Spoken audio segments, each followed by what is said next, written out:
Hello, this is Nest, and this is a tutorial for the water drop sound. So, this is the version where you just use your mouth and your tongue. It's not the one where you flick your cheek or tap it. That's the one I first learned when I wanted to learn the water drop sound. But I'm going to be teaching the one where you do it without your hands.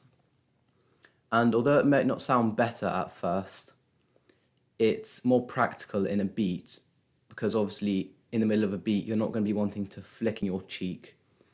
It's not very easy or quick, and you most likely have a gap before the sound comes out because you have to bring your hand up.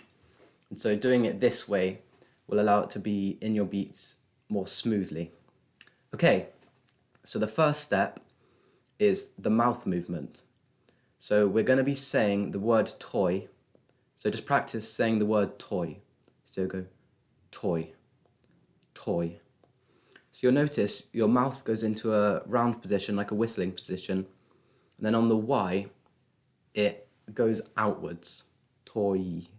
You go into an E and your mouth becomes more stretched and open. So this is what makes the pitch go up at the end of the water drop sound, rather than it just being constant pitch throughout. So that's the mouth movement, saying the word toy, but you don't speak, you just do the mouth. So it should be practically silent.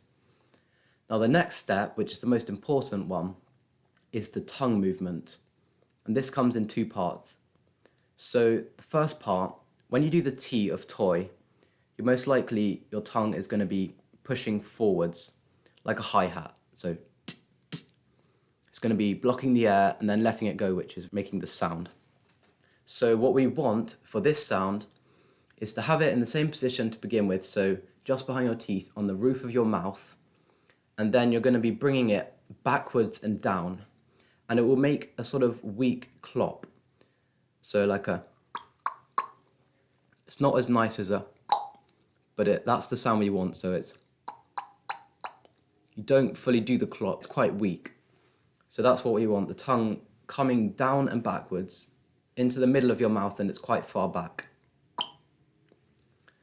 So that's the first part of the tongue movement. The second part, which creates the water drop sound itself, is to, from that position, push your tongue forwards towards the opening of your mouth. So, and you'll hear air rushing out of your mouth, which is being pushed by your tongue. Now, what you want to practice is doing the movement of the mouth, so that toy, you can miss out the T for now, just the oi, and pushing your tongue forwards from the back of your mouth. So oi and so it'll be quite silent at the moment because you need both steps, but you should sort of get a whistling sound. It will be very quiet. So in order to get the actual sound itself, you need to do both these steps together.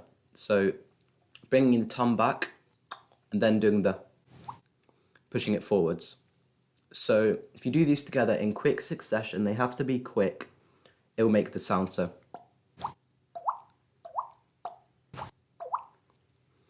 And sorry if you couldn't hear the second step, but it is quiet because it needs to be done with the first step in order to make the sound. So the pushing the tongue forward and doing the oi is what makes the water drop sound, but you need the in order to start it.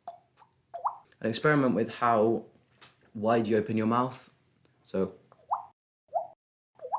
and just have fun with this sound, play around with it, and hopefully I've explained it well enough in order for you to be able to do it. And if you haven't got it first time, don't worry, because it is a hard sound and it will take some practice. But once you are able to do it, it's very fun to do in beats and just generally. So yeah, good luck, Esh.